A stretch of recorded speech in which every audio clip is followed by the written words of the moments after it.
Because I'm like, well, we just, okay, that's what it is. Exactly. Let's just get it up. Just get it up. Get it I up. was like, just put it up. Yeah. I'll get there. I'll get there. So. You have a problem just getting rid of general? Right. I'll put that on. Just start at the top. It'll be great. Yeah. So that's kind of where we're at. But Yeah. Right, right. And I feel it because things have been this year. Right. And it's like December. Right. We're like, Yeah. is it? Are we? Oh, it's good. Are we into this? Yeah. challenging. My dad's made a Not joke of enough it my time. whole life. Just like Are you kidding me? Yesterday after I saw you coming home from the safety council, Yeah. I think that was the longest drive I've ever had from Sioux Little- Falls back home. I have slowly been, I believe my husband. I was like, I'm not Peter came in gonna and like did a big guess, Bambi you with know, like trees. send me the Come over list and the send them LKD before the sale. Again, when we're Send them the week of Thanksgiving, and then I've been like incrementally looking. colorful. I have, things are on. Yeah, he did a whole Right? thing. So I'm more prepared than I The whole have wall. historically We been. went to the owner and I said, well, what do you think? How does it look? How about you? He goes, no, it looks And so, good. you know, It's you all know- brown. And I think it's the gift. And then it was all of it, if you all got to send. This was Oh, I don't know. if everyone. But I mean, I went to Yeah. He let's was, just keep an eye on about the color. Jack went to a meeting Yeah. you know what, that's great. And by everyone the looks chamber. at I'll it. say something. No, Blake Roberts You know, Ron, called me. Good to be on it a little bit. Yeah, so, It's My mom had. okay, yeah. Said I a lot of men are colorblind. Eddie. What's A that? lot of men are Technology. colorblind. Oh, yeah, yeah, it's pretty common for men. he's- Yeah, I just don't think they say it. Yeah. He says the county's got along one. But, yeah. There's just a very, there's like 5 here. Purple Yeah. blues. Great. Oh, yeah, yeah. Yeah, that's. And then I didn't get a packet, so I'm just like. Close enough. And I know. Important stuff. Right. So it's like, okay, all right, here we go. Well, that's fine. Exactly, Right? Do what yeah. you can. So no, that's perfect. Like 100%. I get it. In North Branch, to the cabinet. Still, nothing. Recording in progress. Where is that one up there? It's north of the city on 35. I think they Is that on the side where the dealerships were? be on the east side of the freeway. Oh, east side. Yeah. I think they rezoned part of it to put townhomes in there. Did they now? Yeah, did you see that along the first part of it? This, on the south. The southerly part of that parcel, yeah, there's a bunch of houses there now. It's like, I bet it wasn't. Wasn't working. Yeah. No, absolutely. Oh, no. Well, it's 6 o'clock. Now Jack No, gets no, I was up just to leave. curious. But I really like Jack's dramatic clock. I called the meeting in order? Oh, That's true. oh, it's gonna- That's excellent. I'm calling to order the Columbus City Council meeting. The date is December 10th, and the time is 6 o'clock. The first item on the agenda is the Pledge of Allegiance. I pledge allegiance to the flag of the United States of America and to the republic for which it stands, one nation, under God, indivisible, with liberty and justice for all.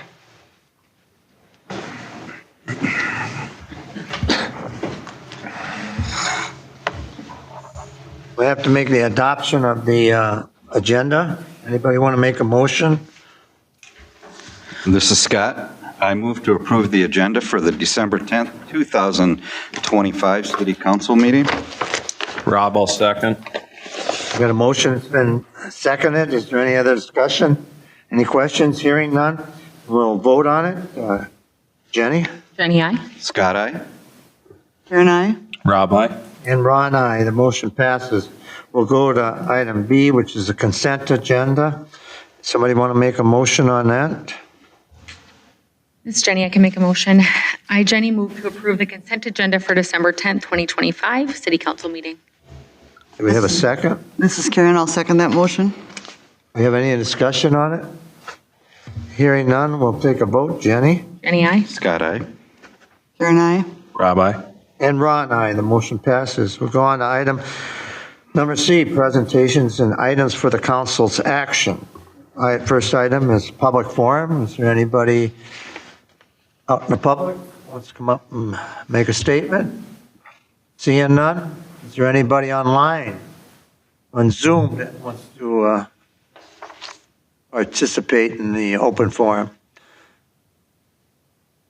No one's coming forward, so we'll close that item. We'll go to item number 2, the LATV 2026 Budget and Accounting Services. Is Paul going to come out? I am. There he is. Sorry, Good evening, Paul. I'm double duty tonight, sorry. Hello, Mayor. Hello, everybody.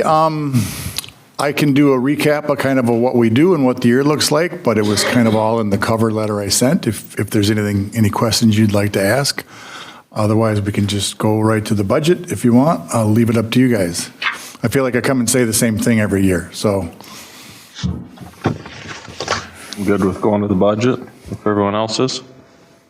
Are you what? Good with going to the budget? Yeah, let's go. I don't see anybody. Sure.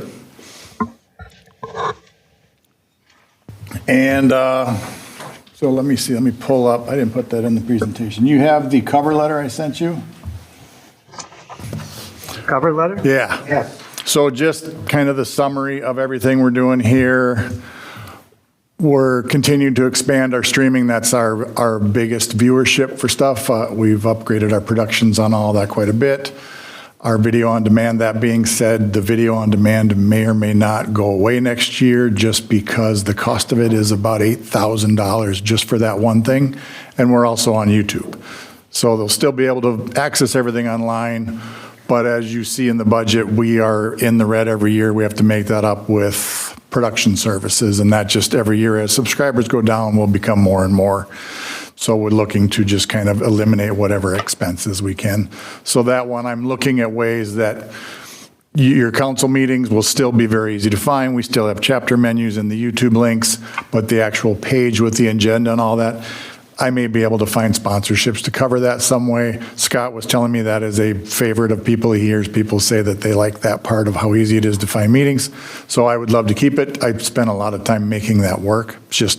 It's a big expense for what we have. So that's about the only thing that might change. We stream a lot of things, and that's just going to continue to grow.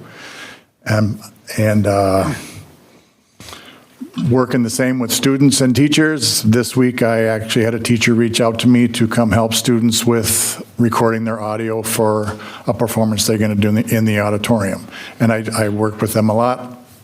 A lot of the faculty knows how to reach out to me. They do all the time. I get a lot of emails from students saying, we'd like, help with this. Last year, I built a 3D animation independent study program online for a student. This year, I built video editing with free software online as an independent study. So when they reach out, I send them the links. It's all video based with all of the files they need in a Google Drive that I build. And then if they get stuck, I go meet with them. They never get stuck just because the way I lay it out is very, very simple. So I continue to work with students. I constantly go work in the auditorium. So I put in a system a few years ago where it's completely student run, where they stream their own programs in the auditorium to our channel. I create the links, they hit go, they show up on our YouTube channel, they hit stop, it stops. We grab them off YouTube, we put them on the air, but that's completely student run, and that is the tech team that the faculty there helps organize the kids that come film those things, and they make sure they all work, and just did 3 concerts last week. Gets kind of busy in the winter season. One change next year, which I probably will work a little harder towards sponsorships, and that will just be our live streaming sports gets between 50 and 70,000 viewers. And so I can make very, very good commercials, for lack of a better word. We'll call them promo videos for local businesses, and they can sponsor games and stuff. So that I might hit a little bit harder because that can have a lot of value for us, and it can also have a lot of value for businesses. So, and they will love what I make for them. I made commercials. I've done it for 30 years. So I'm very good at doing those kind of things. Highlights, as it says here, revenues slowly declining. I did make up for it this year. I had to make up $9,000 in production services this year, and I will hit that. So we should come out pretty even in our budget. And next year it's going to be a little higher. I apologize that I'm coming to you so late. We had to wait. Our second biggest expense of our entire business is my health insurance, and I could not figure. We didn't know what that was going to be until November. And so then once we figured that out, Then I met with my broker, which that was 2.5 week wait just for him to be able to talk to me, because I'm assuming he got pretty slammed the 1st of November as well. So that's why I'm here so late in the year for the budget. My health insurance is actually going to hang right about, assuming that there's subsidies still there, it's going to hang in the same place. We won't really know till January 1st on that, what that's going to do. But there's enough money in a CD there that we have $125,000 saved. So if something did happen, it was drastic, we have enough to go for a few years while we figure this out. But that's just the biggest expense was the health insurance. And then, yep, production services, our expenses, I streamline our budget to basically shoestring nothing years ago, and it's the same. Our office supplies are $75 a year and things like that. So there's nothing else there to spend. It's salaries, health insurance, and our rent for the city. If the rent had to go away and we stopped renting from the city, technically I have a studio that is in the high school I could work out of exclusively if we had to get rid of that. But I think the city likes having us in there. I like being in there, so we'll see. That's just, when it just goes farther and farther down, we'll see what happens. So that's kind of what the budget is, and I feel like that's exactly what I said last year again, but. Pretty close. Yeah, I just, people know to reach out to me. They know where to find me. I strive very hard to make great relationships throughout the entire community that people know to reach out, and they do all the time when they want something made. I'm getting better at saying no because there's one me.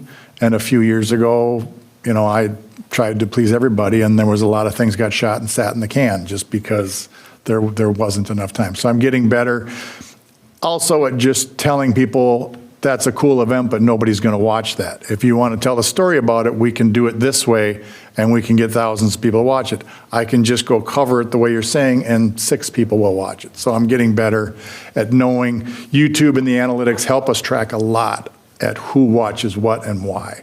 And that's why we're down to hockey and football. I think I said that last year. I did basketball, 10 people would watch it.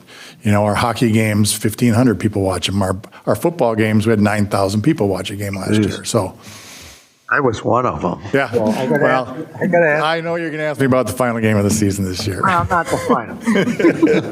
No, but how come you don't charge people for watching?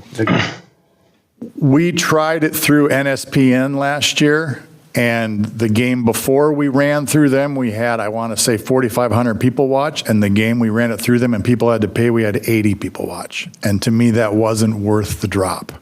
So I would rather, I'm looking at sponsors that I'm going to put commercials, promo videos, I can't do commercials, in the football games that will help cover our expenses, but. When it gets to the playoff, you charge. So when it gets to the playoff, I'm not allowed to film them. I know, I see that. Yeah, so I'm not allowed. You're not? Nope, those are owned by NSPN. They used to be owned by Channel 45, and now NSPN buys the entire league. And the only way for me to air them, I can go do all the work and run it through their channel, and that's when I had 80 people watch. And I went, that's just dumb, so. Well, I could watch part of the game because. Yeah, and this year, so I'm not going to throw any of my guys under the bus. I'm going to throw them under the bus a tiny little bit. We have a hotspot that if you're not plugged in, you run through my hotspot and it overheats. And so I say charge it fully. If you plug it in, it's going to overheat. And my guys didn't charge it fully, and it overheated with 2 minutes. Or no, we're in overtime this year, Yeah. and they were streaming, and our stream went out. And once it overheats, you don't get it back. It's got to cool down for like a half hour. So I got many, many calls on that. So. Well, several years ago, you had one at Stillwater where the game went out, and you could, if you really played your cards right, you could get on Stillwater's. Yep. Well, that's what I did this year with NSPN. So I watched the games on them, and I listened to my guys announce the audio. So, yeah, and that's a postseason thing. And so I'm working on, like, this year is the first year I have a mom of a player doing our away hockey games. And I built kind of the same system I give my football guys, and her and another guy have done so far this year, they've done all the away hockey games. They had 500 people watch their game in the snowstorm yesterday. So that's kind of cool. They do a one camera, I give them each headsets, they go straight into the system, they stream with that hotspot, and kind of cool. Well, I hate to see that go, Yep. So I'm constantly trying to find different ways to get the most viewers. And I listen to people on what they would want to see and don't want to see. And I will try anything and we'll see if anybody watches it. And so you just kind of weigh that, is this worth the amount of work for the amount of viewers we're getting for this thing? Can you pick up how many people are watching like our meeting tonight? Yeah. Well, I can because, well, no, I take that back. I could if you streamed it through YouTube. If you're streaming on our channel, there is no way to track that, and there never has been with cable access. I am technically streaming your meeting right now through an unlisted YouTube link. So there's 0 people watching that. If I make it private, you can track in real time who watches, when they're watching, how long they watch. And that is just a decision you guys have to make. I can make those private links. I do an unlisted link as a backup in case the recording doesn't work. And that's happened in the past. So then we can just go get that unlisted YouTube video. You don't deal with Scandia anymore? Or We film their meetings. I send people out to film them. They run them through their own service out there. in Wyoming? Wyoming, as far as I know, I don't know a ton about this. They had a beef with somebody at my station before me, and they won't even talk to me. I tried to set up 10 meetings with their mayor, and she's very nice to my face, but I do not get calls back. So I can take a hint after the 5th time.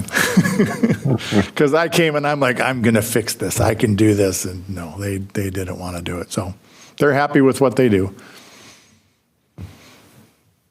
Any other questions or comments? The only other thing we might have had, if you go to the last slide on this, was you guys are possibly taking over our bookkeeping. So Scandia has been doing our bookkeeping for years, and they have a new bookkeeper there that does not like doing it. And I was a contractor for many years, and when you don't really want a job, you severely overbid it. And that's what they did. They just came in and said, we're not going to do anything different, but we're going to double our fee to you. And we went, well, what the heck? And so we took that as, and she's very happy that you guys are hopefully going to do this. So we had a meeting with Jack and Cheryl, and she seems pretty okay with doing it. I didn't even see you sitting there, sorry. So I don't know if you want to talk more about it, but so I don't know much about it. I make videos, but it didn't seem that hard to me. But Scandia, the old woman did not struggle with it. The new woman is struggling with it, so. Ms. Jenny, can I ask really quickly, what Scandia, do you know what specifically she didn't like about it? Or is it just? She said it was taking her far too long. Yep. You know about how many hours? Sorry. I don't really. Okay, Yeah. just curious. Yep. Thank you. And I think Cheryl has kind of seen what it is, so she gets the gist of what it is. And I like that her first thing was, how many things can we automate? Can we do direct deposits? You know, get rid of all these checks, and I am all for any of this, so. So that was my other question. Is there anything you're not getting now that you do want to see? And one of those sounds like potentially automation and some things like that. Is there anything else you would maybe want the city to help with that you're not getting? I am the only full-time employee. To me, we're pretty small, and so I don't know how tough it can be. I'm not an accountant, and I'm sure there's things, and I'm sure because it's a government thing, there's other, hoops you got to jump through. But yeah, to me, the checks, I would love a direct deposit. That would be super cool. Right now I get my check, I take a picture of it. It's almost the same thing, but.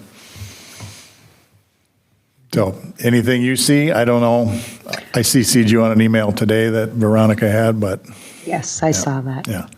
And I knew that your audit isn't due until 2026, Yeah. so it's okay. I just chose not to respond. Sure. I saw you weren't included, and I thought just going forward, you should be included on everything, so. Yep. It doesn't sound like it's anything too complicated. I do think you're using CTOS right now. That's your current software. Yep.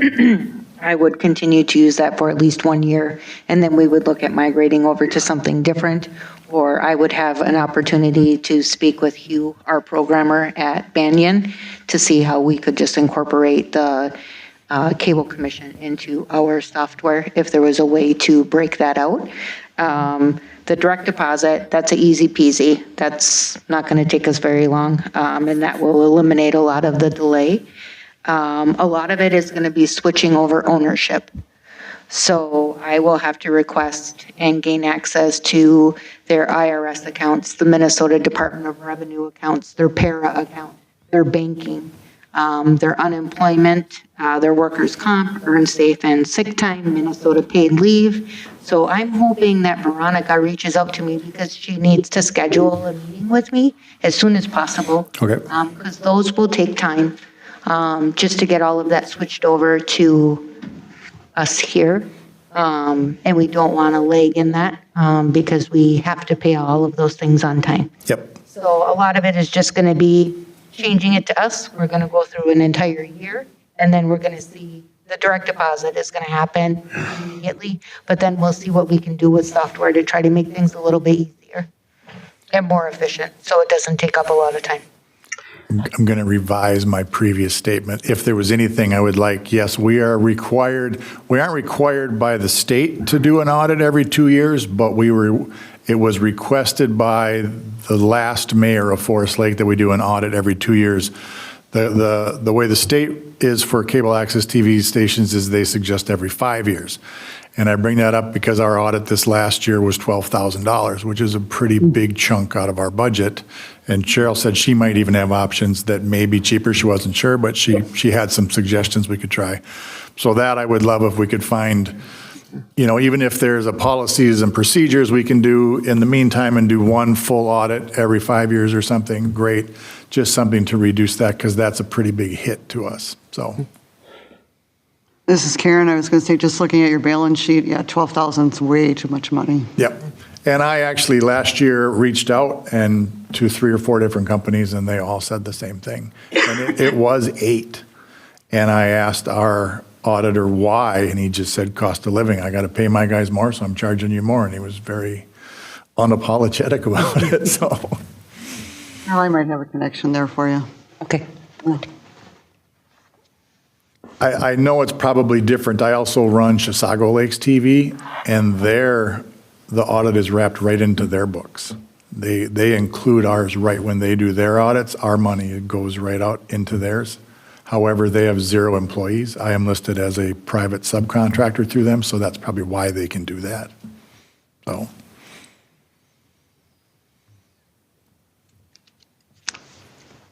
Any other comments? So this year, I was pretty ambitious with my production services, so I have to do quite a bit more this year, or sponsorships next year than I did this year to make up for the losses, but I have faith I can do it. Yeah, so this is Scott. Just the only comment I have is, I believe as a council, we did briefly discuss this at a workshop meeting before, and we felt that this was a way to help the cable TV save some money on their budget, and that it was a worthwhile endeavor. So I think there was a consensus on that before. And is there anything we need to do today to make this happen? We would need to make a motion to do their budgeting for them or their bookkeeping for the next year. One of the things that I've thought about, currently they're being charged $300 a month. I believe that's the charge that Scandia is doing now. That's not counting their increase. And we could probably agree to do that for a year, then we can see exactly then what our costs were. So we can see if that needed to be adjusted next year. We would need to make a motion to actually enter into an agreement with them to do their bookkeeping services. And so what was did we have a negotiation on the amount we would charge per month and an agreement informal? I think in the spirit of cooperation and the way this thing's going, I would make the recommendation that we do it for what their current charge is. And then we can see what the costs of this are going forward. We really don't know till we get into it. I don't want to propose something that's going to be way too high since their budget is very tight. So if we do this, I would make a motion that we continue doing it for their current charge, what Scandia is charging them, which is $300 a month. And that's exclusive of any audits. So we can always look and see, as Paul said, Cheryl and I have kind of talked about if there's a way we could roll it into hours. But that would be something we don't have to worry about till next year. But if we can do it on that basis, then we can examine what our charges are, and then they can decide if they went up, if they still want to try to use us next year. So basically the cost of Cheryl's time. Correct. Yeah, okay. Is that right, Paul? About I believe so, yes. I don't know that I was in the discussion of what you were going to charge, but I'm good with that. I can say that I looked at outside accounting firms, and the Cable Commission really wanted me to see if you guys would do it instead of going outside, so. And I was ecstatic when I heard you were open to it. When I got your email, I did a little dance, so. I did not videotape that. And Cheryl and I have discussed the fee a little bit. You know, our initial thoughts were it would probably cost more than that, but I think we should consider one with your current charge, give us the time to analyze what our costs are, and then we can readjust that at a later date if they wish to continue the service. And I guess that's my question. I want to say it was $365 that Scandia was charging, but I don't remember off the top of my head. It was $3,600 a year, and we were paying them quarterly. And maybe I'm out of step here. You know, we budget a certain amount of money, but if we get 3 months into this and it's way more time, I don't have a problem with paying you for your time. I mean, we're going to learn as we go, but you're not locked in for a year and going, okay, this was a huge mistake. If you find out it's taking you more time, I have no problem covering that. You know, it's just, we're just looking for options here, so. I think it'll be more hours initially. Sure. But I think that I can increase efficiencies enough where we'll be okay. Cool. Yeah. I have faith. It's good. Cheryl, just a question for Paul. How is this company, is it LLC or what kind of company is it? No, it's, are you considered like a special district, Paul? It's a local government entity, but we are also a nonprofit, but we are not a 901c3 nonprofit. We are just a government nonprofit. So we're kind of two different things, yeah. Is that how you got into para then? I don't know, that was pre-me, so that was. It had to be some public to get in. I think they're considered a special district. Yeah. Well, Scott, since you're on the commission, you want to make the motion? Yeah, I appreciate that, Mayor. Thank you. This is Scott. I would make a motion to approve an agreement with the Forest Lake Area Cable Commission to provide 1-year service of bookkeeping in the amount of $3,600 for the first year. It's Rob, I'll second. Got a motion on the table. It's been seconded. Any other discussion? Any questions? Hearing none, we'll take a vote. Jenny? Jenny, aye? Scott, aye? Karen, I? Rob, aye. And Ron, aye. The motion passes unanimously. You guys rock. So last year I'd pitched a podcast. Any thoughts on that? I remember that. Yes. Okay, I'll talk to you later. cool. Okay. All right, back to work. Thank you, guys. Thank you, Paul. We'll go on to item number 3, the 2026 budget presentation and final levies. Request for approval. Minnesota Statute 275.065 requires cities to conduct a public comment period where citizens are offered the opportunity to provide input to the city council on proposed budgets and tax levies. The state requires that each city announce the date, time, and place of the meeting where residents can provide city council feedback on the annual budget and tax levies. The Columbus City Council approved the 2026 preliminary levy and budget on September 25th, 2025, and set the date for a public comment period for the 2026 final budget and levy for tonight's meeting. The certified levy amount of $4,373,747 was submitted to Anoka County on September 25th, 2025 for preparation of the 2026 preliminary property tax statements, which were sent to Columbus residents in November of 2025.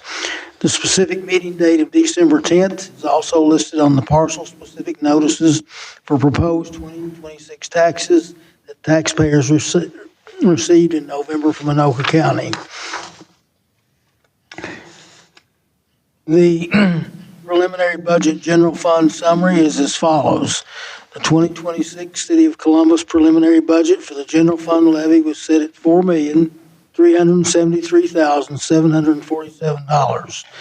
This amount was $142,242 over the 2025 levy of $4,231,505 and resulted in a projected 3.4 levy increase. This amount was reduced by $55,555 to $4,318,192 for the final 2026 budgets due to adjustments in bond payment charges and law enforcement contract costs. These charges will result in a final levy increase for the city of Columbus of 2% for 2026. Law enforcement and fire services contract increases in the amount of $61,000 were the primary drivers for the additional expenditures for the proposed 2026 budget. The adjusted 2026 Columbus preliminary levy of 2% is the second lowest of the 21 municipalities in Anoka County. The city also reduced the city HRA budget from $120,000 to $5,000. This is listed as a special levy on the 2026 Anoka County tax statement, but is not part of the general levy. The impact of this reduction could be, on average, of up to $70 per household decrease from 2025 on individual tax bills for this item. The preliminary Anoka County levy increase is proposed to be 9.4%. We originally had this listed at 9.9. We found out yesterday that their final is 9.4. The range of increases for the other 19 municipalities in the county, excluding the city of Bethel, is between 2.09% and 16.2% for these cities. Staff recommends that council invite and receive public comment for the 2026 budget and tax levy, and then consider the adoption of the general fund budget and final tax levy and HRA levy with the resolutions as presented in the recommendations to this report. Attachments 1, 2, and 3 in your packet are resolutions for approval of the 2026 budget, general fund levy, and city HRA levy. Attachment 4 is the line item provided the approved preliminary and proposed final 2026 city budget for Columbus. Upon approval, the 2026 budget and levy will be sent to Anoka County, and final property tax statements will be mailed to residents in March 2026. You also have on your agenda, there's 4 proposed motions that need to be adopted tonight. And the first one is to actually open this up for public comment for anyone that wishes to speak or address any budget concerns that are presented in the packet and are up for approval. Couldn't hear part of the ending there, Jack. Are you saying we got to open it up to the public? That's correct. If you'll see, the first motion is to make a motion to open the public comment for the period for the 2026 budget. At that time, people will be allowed to come up and express any concerns they have for what the proposals are. Anybody want to make the motion, or This is Karen, I'll make the motion. I make the motion that we open to the public for comment period for the 2026 budget. It's Rob, second. we have a motion on the floor. It's been seconded. Is any other comments? Take a vote. Jenny? Jenny, aye. Scott, aye. Karen, aye. Rob, aye. And Ron, aye. It passes unanimously. So then, right now, we open it up to the public. Correct. Is there anybody out there in the audience, which I don't see anybody out there, so I gather there's nobody here. Is there anybody online on Zoom that would like to make a comment or a statement?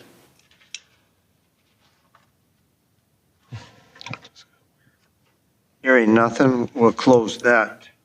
Is that a public hearing, or is that a? That's not a public hearing, it's a comment.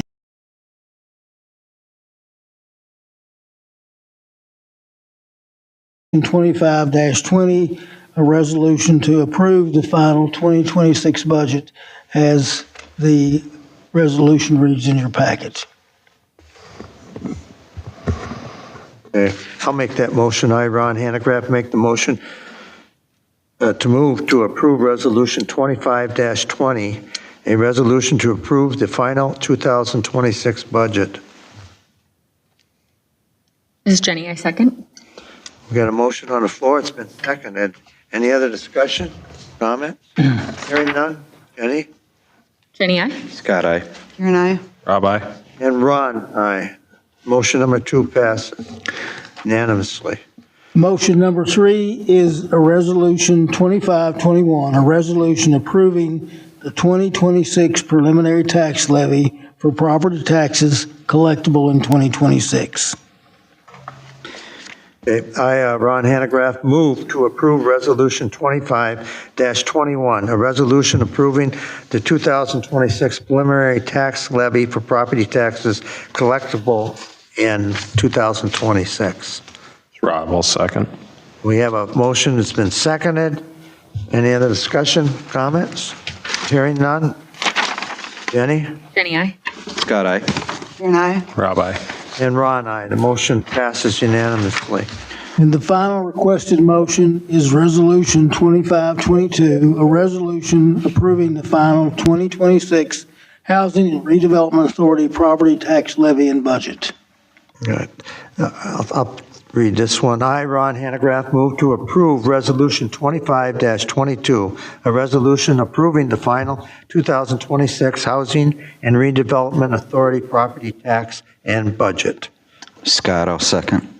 We have a motion that's been seconded. Any other discussion, comments? Hearing none. Jenny? Jenny, aye. Scott, aye.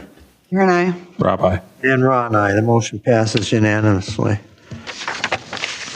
Well, thanks a lot, Jack, for getting her down to 2. You know, that was a lot of work by everybody. We appreciate everybody's contribution and discussion on this. And, you know, it's something we've had flat budgets for 2 or 3 years in a row, but we've reached the point now where there had to be some adjustments so that we don't get faced with a huge increase in a year or two down the road. So everybody had a great part in this, and thanks everybody, and thanks to Cheryl for all her hard work on this. It was a lot of work there, Cheryl. Thank you. Yeah, thank you, Cheryl. Thanks. Let's go on to item number 4, ordinance amendment 25-04 fence regulation. The Planning Commission has been working on a city ordinance amendment to better regulate fencing in the city. Ordinance 25-04 consolidates all fencing provisions into a single section of the zoning code and establishes clear, consistent standards for materials, height, and location, improving clarity for both residents and staff. The Planning Commission held a public hearing on the proposed ordinance on November 5th, 2025. There were no public comments regarding the proposal. The Planning Commission recommends approval of ordinance 25-04 to the City Council based on their meeting of December 3rd, 2025.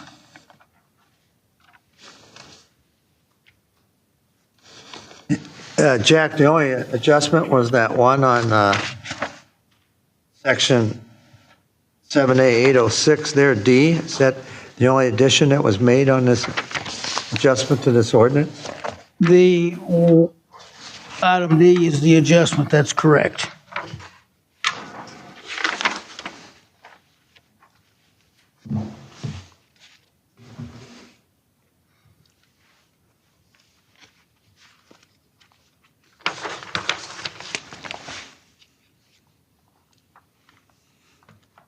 So it's up to the staff then to make a determination if a survey has to be done. That's correct. It doesn't have to come to the council. No, it does not. Now, if the staff does one and somebody disagrees with it, it can be appealed. But it's an administrative decision initially. But if there's disagreement by the applicant on it, they can appeal it to the Board of Zoning Appeals. Any other discussion? Anybody have any questions? So that's, thanks, Ron. That's in regards to property lines, is what you're alluding to? Correct. Okay. So say there's a marked property line, there's disagreement between two owners. Maybe there's a new owner that thinks they own more because GIS isn't exact and portrays a different thing than what it really is.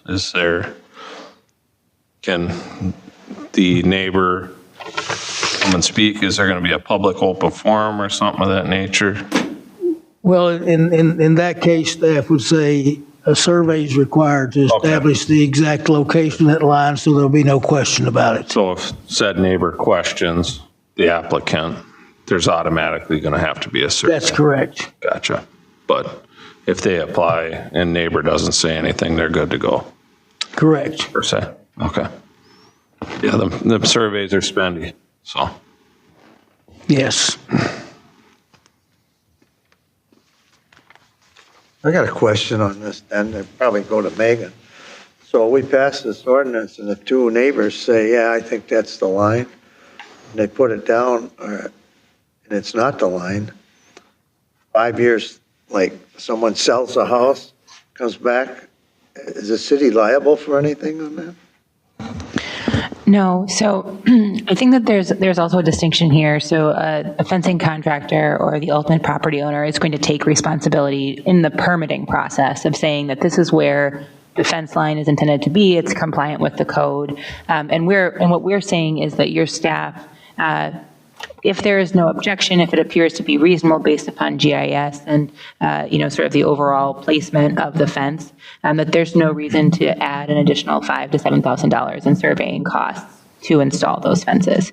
In the event that there is some discrepancy, especially that the planner sees from a GIS perspective or where there is a conflict, then we'll request a survey. And so there's a level of protection, but under neither circumstance does the city essentially have liability here for making that determination. Thank you. But this is Scott, a new homeowner that has a new neighbor, or a homeowner, owner of the fence that gets a new neighbor is contesting that, then they have to provide a survey? Or if That's it's a good contested question. by, a new homeowner who is not the owner of the fence? So that's a private matter between the two parties. If there's an issue in terms of where the fence was installed, after the fence is installed, and it was reasonable underneath the circumstances, again, if that's not a city problem, that's a private property owner problem. Okay. And happens more frequently than you might imagine. Yeah. I bet it does. yeah. A buddy of mine just dealt with it in Big Lake where someone had built a shed on his property, and ultimately he went out there and tore it down, and then she called the cops that, he tore her shed down, but it was like clearly on his property, but old maps showed different things, and it can get hairy. So, Just a question regarding the permit process. Is a plat drawing, the permit process? I mean, do you have a plat drawing with it? That would be looked at if the property were included in a plat. A lot of properties are just meets and bounds descriptions. Yeah, because anybody that has a mortgage has a plat drawing. Yeah, and we have that on record, so we would consult that. That's on on the GIS information from the city. If it's a platted property within a platted subdivision, we have access to that, and we do look at that.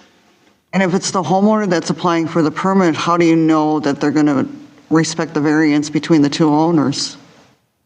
Repeat that one more time. I said, if it's the homeowner that's building the fence, how do you know that they're going to respect the variance between the two properties? They would look at, that would be their responsibility. Okay. And ultimately, a homeowner comes in, we look at their property where they plan to install the fence, and we're not going to allow a fence to be installed on someone else's property. So long as it's, reasonable and it appears to comply with all of the terms of the code, then it would be administratively approved without sort of supplemental information. Yeah, typically there's a 5-foot variance between the property lines. Yeah, this is Scott. So in the planning commission meeting, it was discussed that would it be mandatory to have a 2-foot setback from the property line when installing the fence? And I believe the planning commission decided that that would be recommended but not required.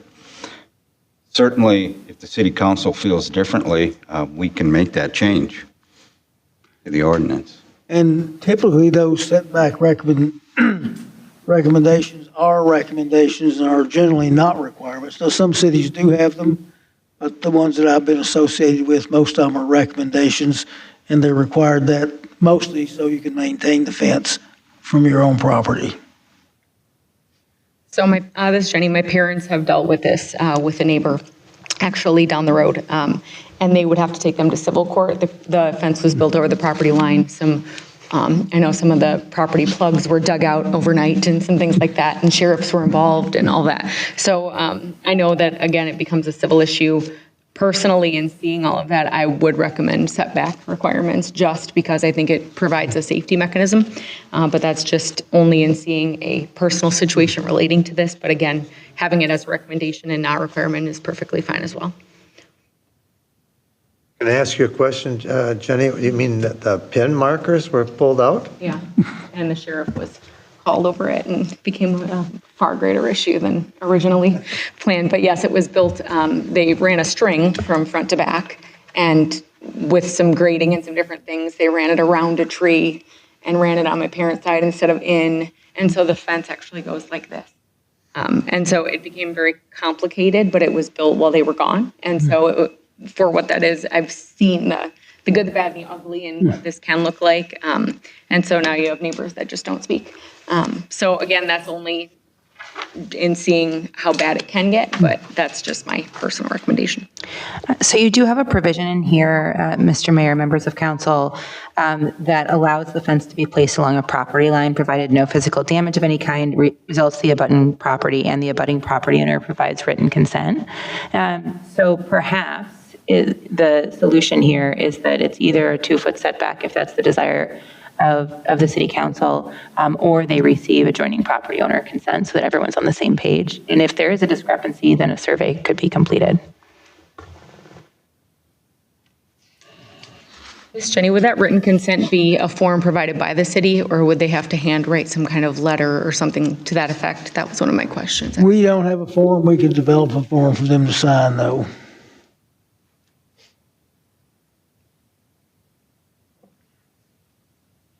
This is Karen. I would recommend the setback, and I would double check to make sure if it's 2 feet or 5 feet to make sure that, you know, it's legally in line with what it's supposed to be.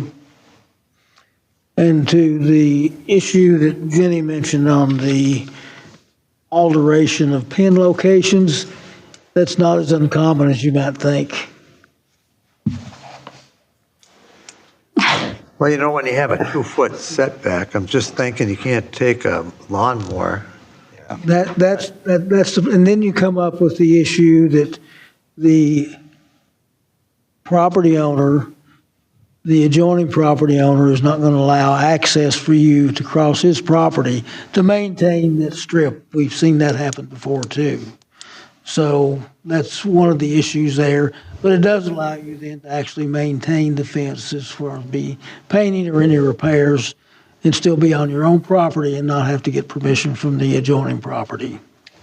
I think the other thing that comes into play there for some people is weed control, especially with horse owners. If one property has horolithum on it, they can go and keep it cut back 2 feet from the fence line so their horses can't get at it, which would kill a horse.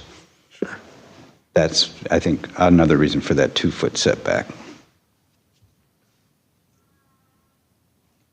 So this is Jenny, would it then be, so if we did not do a setback, but we required the neighbors to sign off on a fence to ensure that there was some pre-planning and ensuring that that would be something that we could. So having more fun than us. Yeah. So again, I think as long as there's some provision in place, I think that would be something I would like to see, just in knowing how that might go between neighbors. Well, we got big lots here, so I don't know what 2 or 5 feet's going to make a difference.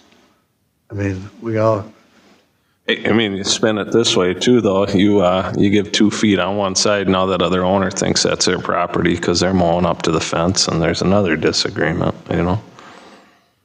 It's no guarantee it's going to solve all the problems. No. It does solve some, but it opens some other questions up. So now the argument is who's going to maintain that 2 feet?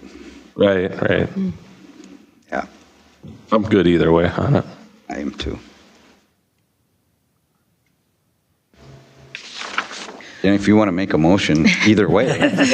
I mean, so I have one other question before I make it. Again, I think I'd be fine with just a written consent between neighbors if they don't want to have that setback there. But one other question on this, I did miss one of the planning commission meetings regarding the fence ordinance, and may have missed when they talked about potential minimum clearance of 4 inches above grade to allow for surface water passage. That's saying that the fence has to be 4 inches above ground, correct? Correct. Is that standard? It's not standard. You can set it up for anything you want to. 4 inches assures that even though that's above grade, that's top of ground, not top of grass. If you've got grass growing there, it's easier to trim, maintain, and it allows surface drainage to be unimpeded, especially if water's flowing to the other property.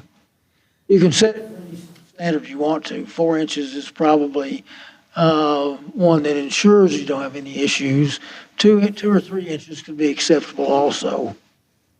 I just think 4 inch, I mean, I've seen fences that do have a bit of that gap between. And The thing about 4 inches though, if you have little small animals in your yard, like a small dog. Through, crawling, right. that's really easy. So my personal recommendation would be 2 inches because Columbus is generally sand and we don't have a ton for flooding issues. Again, we have a lot of water here, but I think if we could maybe recommend changing that to 2 inches. I don't know how comfortable everybody else is with that, but that way it allows for small animals not to escape.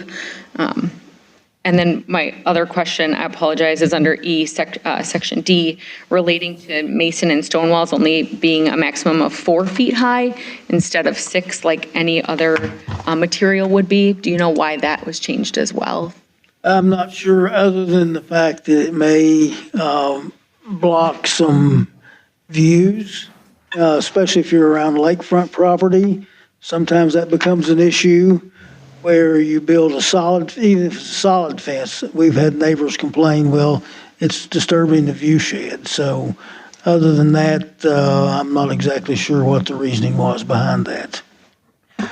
Oftentimes, a retaining wall made of stone or masonry in excess of 4 feet will require a building permit. And so there'd be additional grounding and sort of a more substantial review that we would want to be able to undertake. Thank you. I think also it might be a sight line. If I'm not mistaken, there was sight line, particularly if you're sight line to the road, trying to pull out of your driveway, or a neighbor trying to pull out from their driveway. Perfect, thank you. I just wanted to clarify because sometimes having the variations make it a bit more complicated for people to understand. And then you all of a sudden have somebody building and they saw 6 feet. I just wanted to, not to try to simplify it as much as we can, but sometimes that does help as people try to build things. So yes, I'm comfortable making a motion if y'all want. This is Jenny.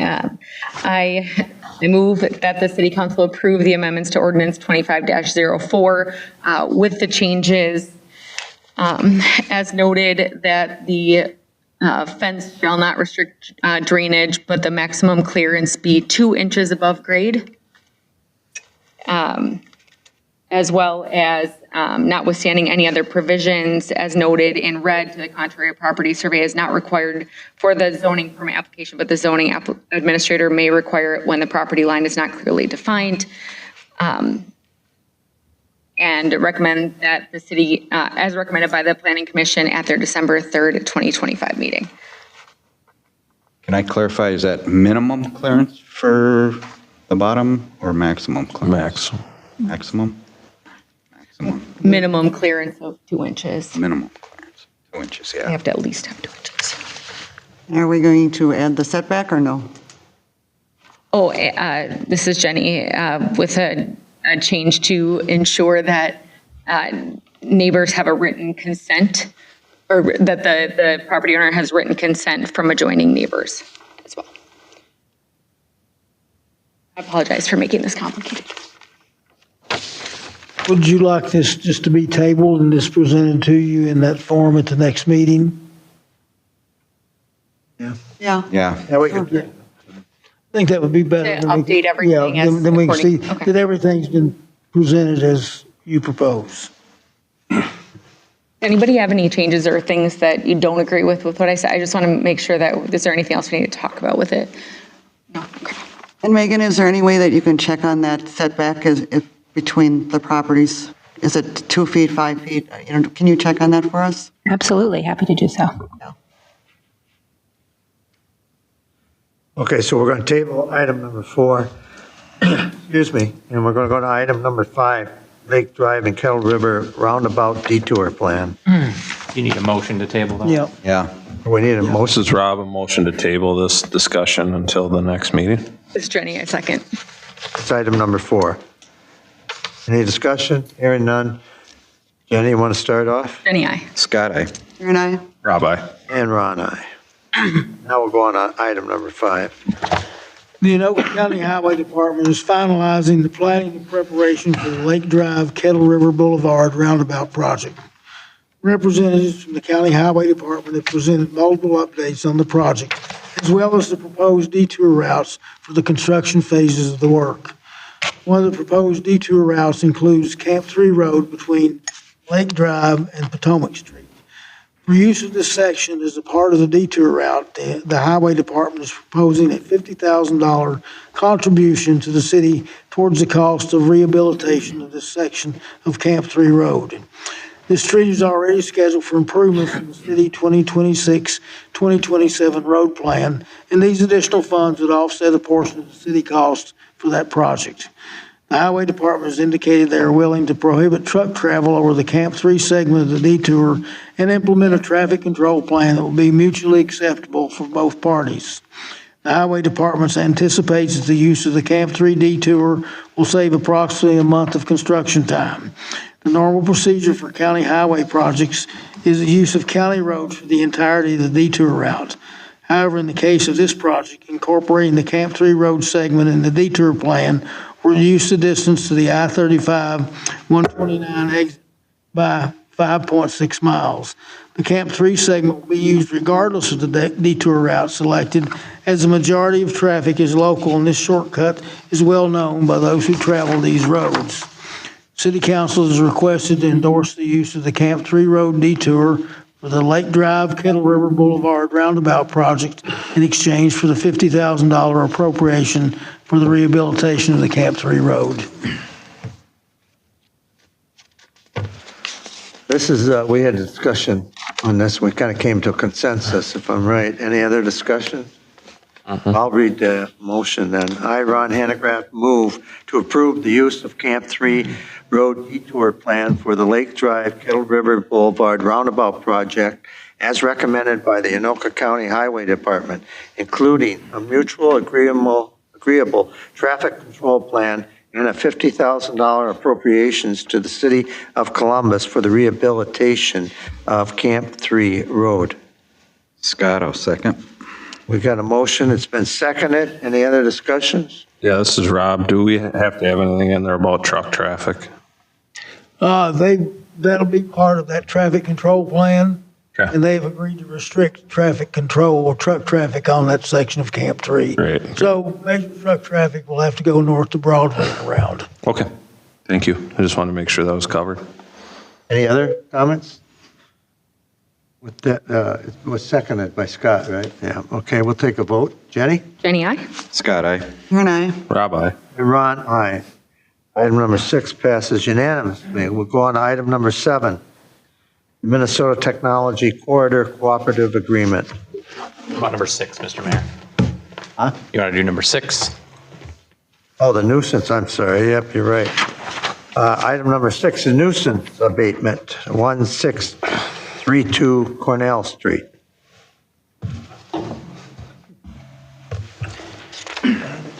That's okay. Yeah. Thank you, Mr. Mayor. On October 28th, 2025, the city received a complaint regarding an accumulation of trash on the property at 16235 Cornell Street Northeast. The city's code compliance official responded to the complaint and confirmed the existence of the violation and took photographs, which you all have seen.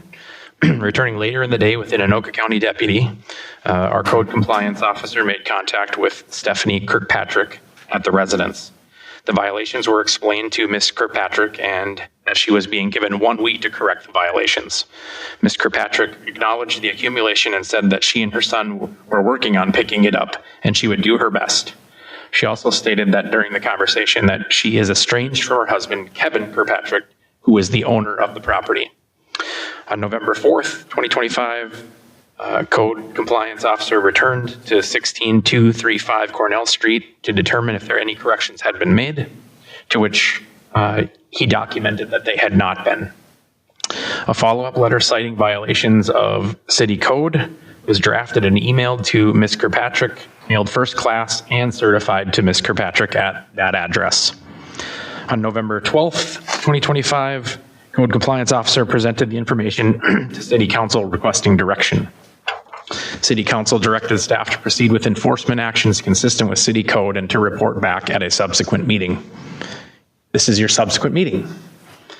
Code Compliance forwarded facts of the case to the City Attorney for interpretation of the City Code to determine if these circumstances meet an emergency exception for abatement as defined by City Code. It was the opinion that this does not meet the requirements of an emergency and the city should follow its abatement procedure, which includes a public hearing. While waiting for an answer from the City Attorney, I researched Anoka County tax records for the address on Cornell Street and discovered that Kevin Kirkpatrick of P.O. Box 4, Wyoming, is the recorded sole owner. Kevin Kirkpatrick purchased the property on June 29th of 2017. I also discovered Stephanie Kirkpatrick was granted power of attorney for Kevin on June 9th of 2017. State marriage records confirm that Kevin and Stephanie Kirkpatrick were married on April 11th of 2018. On June 30th, 2023, there was a home loan modification on the property in which Stephanie Kirkpatrick is the authorized signatory with power of attorney designated over Kevin Kirkpatrick.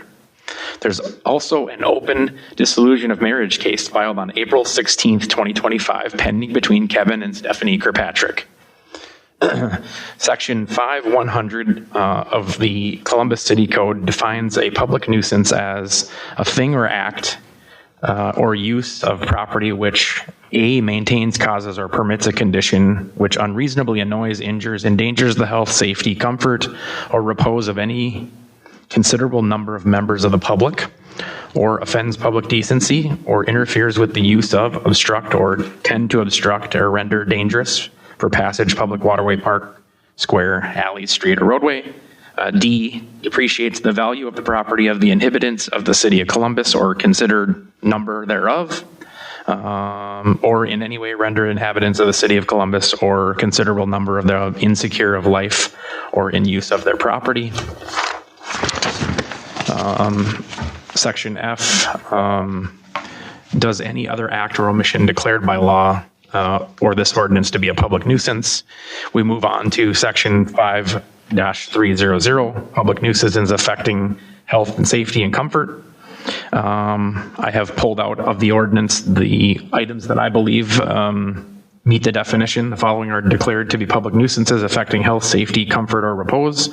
The exposed accumulation of decaying or unwholesome food or vegetable matter, accumulations of refuse or other debris, an accumulation of tin cans, bottles, trash, or debris of any nature or description, and all other acts, omissions of acts, occupations, or uses of property in which are deemed by the city council to be a menace to the health of the inhabitants of the city or considerable number thereof. Section 16C 102, the application, this chapter shall apply to the abatement of any of the following, which is A, nuisances affecting public health, peace and safety, comfort, repose, or general welfare as defined in the previous sections that I described to you. Section 5-602, the abatement of nuisances by city council. So in addition to other lawful remedies, the city council may order that a nuisance be abated.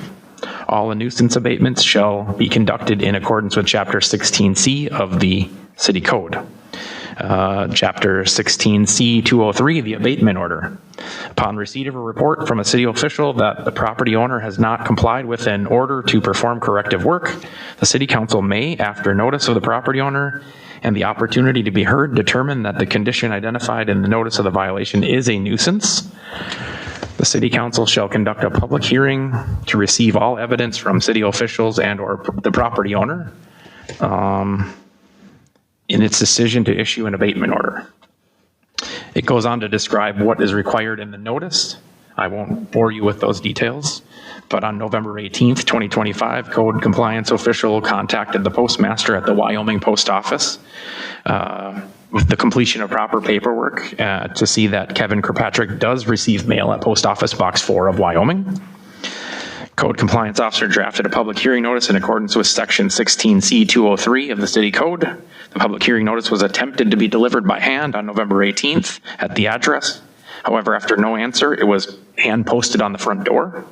Additionally, a certified letter containing the notice was sent to Kirkpatrick at the post office box in Wyoming.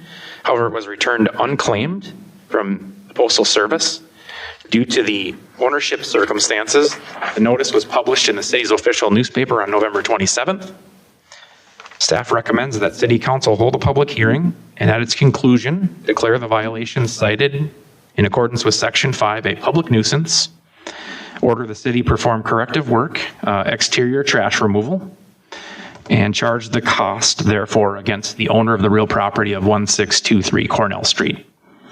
Included in this recommendation is that the city should attempt to solicit bids from 3 qualified contractors or individuals to complete said corrected work.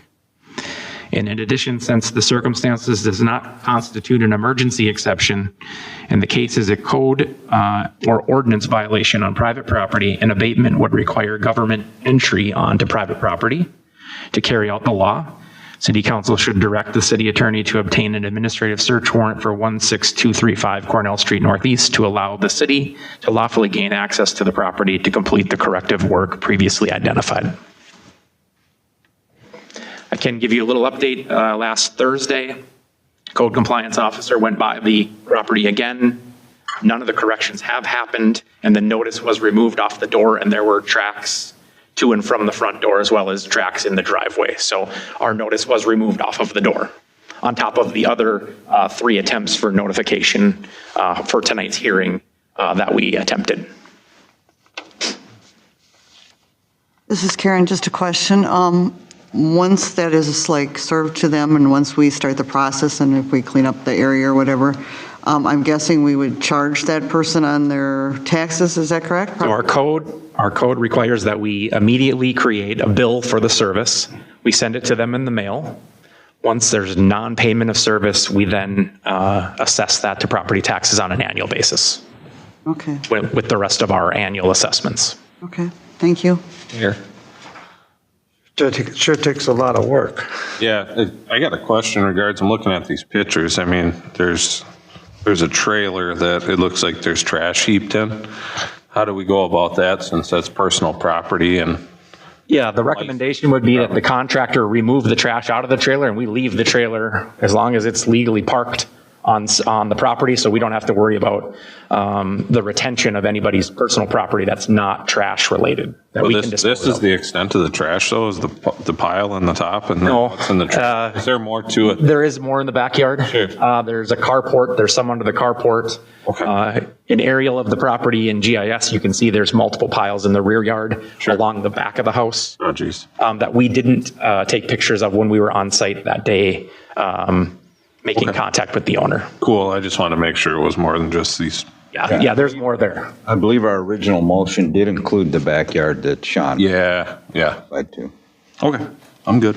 This is Jenny. Thank you for your work on this. I think it's been pretty ongoing. So and make sure to thank Sean also.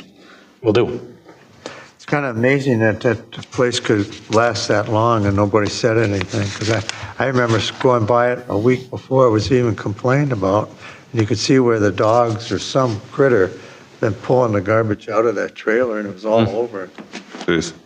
But anything, you sure got to go through a lot of work to clean up some garbage. So knowing that the occupants or someone has had the notice, we have posted notice. We need to hold a public hearing to give them an opportunity to speak about their property. Although it doesn't look like there's anybody here, we still need to go through those formal motions. And then after the close of the public hearing, make the declaration and then the motion to clean it up. Okay. We're going to open up a public hearing at this time. And if there's anybody that wants to make a comment to the council, please step forward. There's nobody in the audience, as we can see. We'll ask anybody online who would like to come forward and make a comment about this issue at hand. Hearing nothing, then we'll close the public hearing and we'll go on to the motion. This is Karen, I'll make the motion. I, Karen Fleming, move to approve the declaration of the violation cited in accordance with the City Code Section 5 of a public nuisance order, the city to perform the corrective work related to the violations, charging the cost thereof against the owner of the real property at 16235 Cornell Street Northeast, along with the necessary steps required for this action. Scott, I'll second. We got a motion on the floor, and it's been seconded. Any other comments, statements? One I have one comment. If these are the only two pictures we have, I would suggest that we get all the pictures that we have before we start. As soon as we have that administrative search warrant and we have the right to be on the All property, right. we'll take all the documents. Great. We'll likely video it with a deputy when we're there doing the removal. Great. Yep. And there's Jenny, one question, confirming the necessary steps, we don't actually need to note administrative search warrant, that is what is meant by that, correct? Just, okay, confirming that, thank you. So since we're all asking questions, how do they plan to do this in the winter here with 10 inches of snow all over everything? Are we going to wait till spring? So I've asked our code compliance officer to make contact with 3 contractors right now to see if they can get in there with a skid steer and a trailer and just start scooping. That's probably our best option at this point before it's totally frozen to the ground.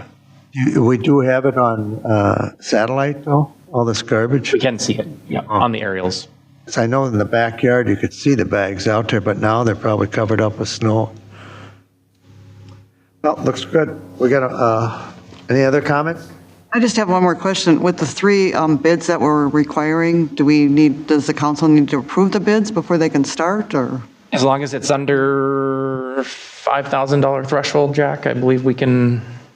Yeah, $5,000, and actually you don't have to advertise for bids unless it's over $175,000. So we can get 3 quotes, and then we can award it to the lowest bidder, or if there's any question about the quality of the contractors, we can bring it to city council for a recommendation. If it's not the lowest bid, to award it to the next highest bidder. Okay, thank you. Okay, so we have a motion. It's been seconded. Any other discussion?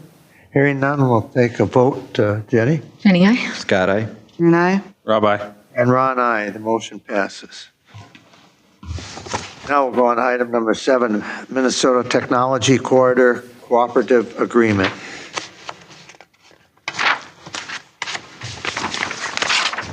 Thanks again, Mr. Mayor. At the December 2nd, 2025 council workshop, Greg Gillis, the Anoka County Economic Development Director, presented an update and a proposed cooperative agreement regarding the Minnesota Technology Corridor project. This presentation was provided to reintroduce the overall project concept and provide council an opportunity to ask questions. The next steps for the Minnesota Technology Corridor project jurisdiction partners are to enter into a cooperative agreement. This would include forming a committee tasked with the creation of a scope of services for a third-party corridor study, prepare and submit a request for proposals for the evaluation responses, develop funding formula recommendations, and select a firm to conduct the study. Entering into this initial proposed agreement does not have a financial obligation to the city and would involve Columbus staff presence in future discussions and participate in any future funding formula recommendations. Staff recommends City Council consider entering into the proposed cooperative agreement that was attached in your packet. So as you stated, Aaron, that we discussed this at a workshop meeting, and I think we came to a consensus. Am I correct, everybody? Yep. Is there any other discussion we want to make on it? Well, you want me to make the motion, Mayor? I, Rob Bush, move to approve that the city of Columbus becomes a signatory on the Minnesota Technical Corridor Cooperative Agreement as exhibited in Attachment 1 of Agenda Item C7, December 10th, 2025, Columbus City Council Agenda. Is Jenny, I second? We got a motion on the floor. It's been seconded. Is there any other discussion? I see Greg's online there. Any other discussion? Hearing none, we'll take a vote, but we're going to go the other way this time. Rob? Rob, aye. Karen, aye. Scott, aye. Jenny, aye? Ron, aye. The motion passes. unanimously. What I get for trying to expand your vocabulary. Thank you so much. Yeah, have a good night. Okay. We'll go on to item number 8, IT Management Services Contract Update.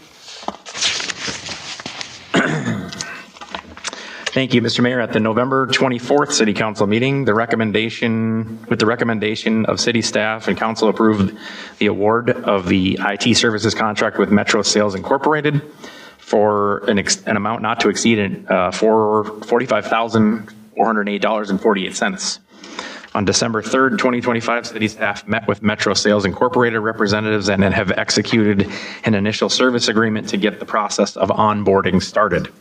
During the onboarding process, Metro Sales Incorporated technicians will be on site to evaluate hardware and software, give a technical evaluation, and aid us in reducing their number of endpoints. Once onboarding is complete, a secondary contract will be presented that is representative of the new cost associated with the actual use of the city. This onboarding process could take 14 to 30 days to complete, and Metro Sales Incorporated is aware the city is desiring a January 1st, 2026 go live date. This is only informational for you, and no action is needed at this time. Staff are diligently working to get this thing moving. Thank you very much, Aaron. We'll go on to item number D, Consultants, Liaisons, and Staff Reports. City Engineer, Brian? Good evening, Mayor and City Council members. Brian Bachmeyer, Consulting City Engineer. In August of this year, we were authorized to prepare an application for the Minnesota Local Road Improvement Program grant program. We've been working since that time, gathering the letters of support and the resolutions and filling out the application information that we've reviewed with the city administrator. We're now in a position to submit the application. The deadline for the application is this Friday, December 12th. And so we're prepared to submit the application tomorrow and get all that information. So we're looking for a motion to approve the submission of the grant application. We should hear if the grant application is successful by March or April of next year. And it's our hope that we'll be able to get the grant agreement in place and proceed with construction in 2026. With that, I'd stand for any questions. Yeah, this is Scott. Just out of curiosity, did we get a letter from Lionel Lakes, a letter of support? We did. Awesome. So everybody knows we're talking about Hornsby. All right. I, Ron Hanegraaff, move to approve the submission of the Local Road Improvement Program grant application to the Minnesota Department of Transportation for Hornsby Street Improvement Project. This is Karen, I'll second it. We got a motion on the floor. It's been seconded. Any other discussion? Comments? Hearing none. We'll go with Jenny. Jenny, aye. Scott, aye. Karen, aye. Rob, aye. And Ron, aye. Motion passes unanimously. And now we go to our city attorney report. Yes, so I have a limited substantive report tonight, something that's more sort of fun for the community, which is the League of Minnesota Cities is hosting a writing competitions for 4th, 5th, and 6th graders, asking them to answer this question. Cities provide a variety of services and programs that make our lives better, including parks and rec, sewer, water, libraries, police, fire, and more. If you were mayor for a day, what would you do to make one of the services your city provides better? So it's 150 words they're looking for, between 150 words and 300 words. And it's due this week, but they're giving away $100 gift cards. So if those kids out there in Columbus are watching, they should file their, what would they do if they were mayor for a day with the League of Minnesota Cities? And it's available on their website. Something for Neil Fox? Yeah, when's it due? Friday. I don't think I can get it written that quick. Expect a 4th grader to write that quick? Yeah, absolutely. They can churn out 150 words, no problem. But with that in mind, that's the only update I have. Certainly happy to answer any questions about paid family leave, cannabis. Those are sort of the issues that are coming up in 2026, and any other questions that you may have. Thank you. Thank you, Megan.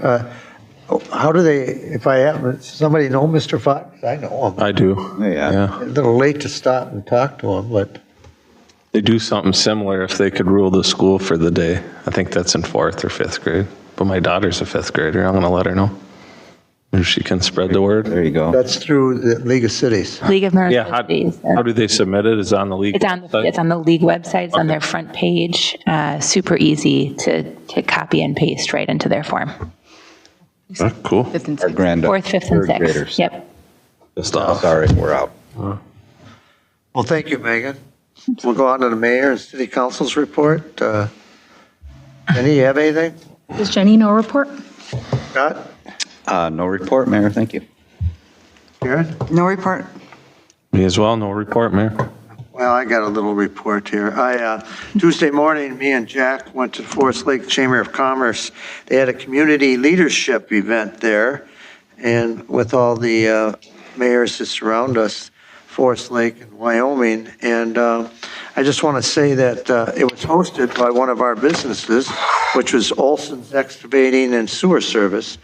And it's nice that the Forest Lake Chamber of Commerce in Columbus is sponsoring it, but it's great. Anyway, they honored Janet Hagelin, Tessa Lanasa, the CEO of the Chamber of Commerce, made a pretty good presentation honoring Janet for all of her work that she's done, because prior to Janet coming here, we had no contact with the Chamber of Commerce, and she kind of brought around that route now, so we're kind of in with them now. So that was kind of nice to see. Other than that, I have nothing else. We'll go to EDA report. We don't have nothing on that yet. Tomorrow we are interviewing somebody for that, correct, Aaron? Yes. Personnel committee report now. This one, Jack, they are interviewed two people? That's correct. We had 4 applicants selected. We had scheduled interviews for all of them today. We only interviewed 2. 2 of them called and backed out of their interview because they'd accepted other positions. So we did interview 2. They were both seemed to be qualified for the positions. We'll have some follow-up, and then we'll make a recommendation to City Council at the December 22nd meeting for approval of a hire for that position. Okay. Item number 7, the Parks Board report. We never really had a meeting in the Parks Board. We have one coming up, Jack? We have the next Parks Board meeting is in January. Okay, in January. Public Works report. Jim isn't here tonight? Jim isn't here, but I'll follow up a little bit on Brian's report on the grant application. The grant application, due to Forest Lakes bidding the project, getting some good solid numbers. Our estimates for the project cost are down from what they would be. So there will be some expense by the city, regardless of which funding source we use, for those things that aren't an approved part of the construction projects. Basically, the lighting would be a city cost on this. But I think the overall cost of the project would be, the construction costs are going to be, approximately $560,000, with a lighting cost of about $100,000. That would be a city share of the project, which we would finance that from either some of our HRA revenues, or if we had to do some of our additional road funding and public works program. Are they talking about putting lights all the way down Yes. at 1,200 feet? All the way down to 1,200 feet, and then it would be lit up on the Forest Lake side all the way back up to 11th Avenue. Oh, that's going to be amazing. I know what's going. If you see JW around, tell them the lights out there. That first one, Okay. street light, or whatever it was the other day in the morning. We'll go city administrators report. Item number 9. I have nothing else to report. Can we skip planning commission? We did. You want to do number 6? Oh, God, I'm really skipping tonight, ain't I? Planning commission report. Yeah, thank you, Mayor. Just 2 quick items. Obviously, they had the public hearing and voted to forward the fencing ordinance that we discussed earlier today. at the last planning commission. Second piece that came up was a variance on a division of a property.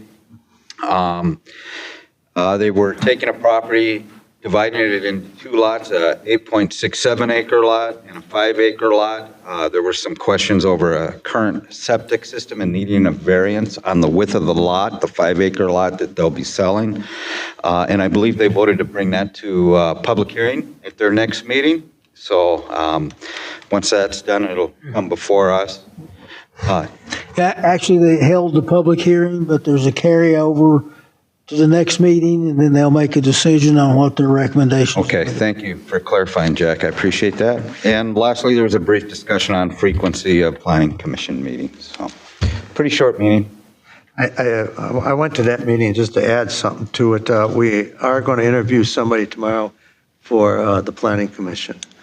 Aaron and Ellie and I'll be in that interview. And also, we talked about this before, Jack, about this delaying the 2-week deal on the planning commission. Did we come to an agreement on that, or is it a decision the planning commission? We discussed bringing it and proposing it to bring it back to the attention of the planning commission to get their recommendation on it. And with that, then we'll decide which direction we need to move with altering that policy. Just for clarification, instead of waiting the 2 weeks to bring the people back in, we could do it that one night instead of. The current policy is once it goes to the planning commission, they hold the public hearing. They do not make a recommendation on that. They allow another 2 weeks for additional questions to come in. So they have to go back to the planning commission again. There are some of these projects, though, that are pretty well slam dunks that do not need that. We're looking at amending that policy to minimize the appearance of people that have to come back to these hearings, commission meetings for project approval when that requirement's not necessary. So this is Rob, in the event of say like a big apartment project or a big commercial space, is that going to be we're going to eliminate the 2 weeks on that as well? That would be it. The planning commission would make that determination. And even if it's not, if it comes to council, you don't have to approve it, then you can allow other discussions. Sure. You can table it. So there's still opportunity at the city council level to get that additional time for additional questions. Okay, thank you. A question, didn't we already discuss and have a council vote on this year previously, or? I don't think so. No? Okay. I thought it had come up previously. I think we discussed it. Just discussed it? I think it was Okay. at one of Joint our meeting? joint Okay. workshop meetings. Okay, thank you. Thank you, Jack, on that one. Anything else under that? We'll go to item E, announcements and reminders. The Planning Commission meeting, December 17th, 2025 at 6 p.m. EDA work and regular meeting, December 18th at 2025 at 5:30 p.m. City Council meeting is on Monday this year, December 22nd at 2025 at 6 p.m. And the City Hall will be closed December 24th and 25th of 2025. Anybody want to make a motion to adjourn, or do you have any questions? Ms. Jenny, I make a motion to adjourn. Rob, second? We have a motion out there. It's been seconded. Any other discussion? Questions? Hearing none. We'll take a vote. Jenny? Jenny, aye. Scott, aye. Aaron, aye. Rob, aye. Before I say aye, pass it unanimous. The reason I do this is because when I was on the board all the time, Jesse, Mayor Preiner, would always start with me. And I always thought, why don't we start on the other side? So I'm going to switch it up. So anyway, I agree. Adjourn the meeting. Meeting is adjourned at 7:25. You want to take a vote, or? We did. Oh, you did, okay. 7:25? Yep. Good, got it. Did I miss that one? No, you didn't. No, not this time.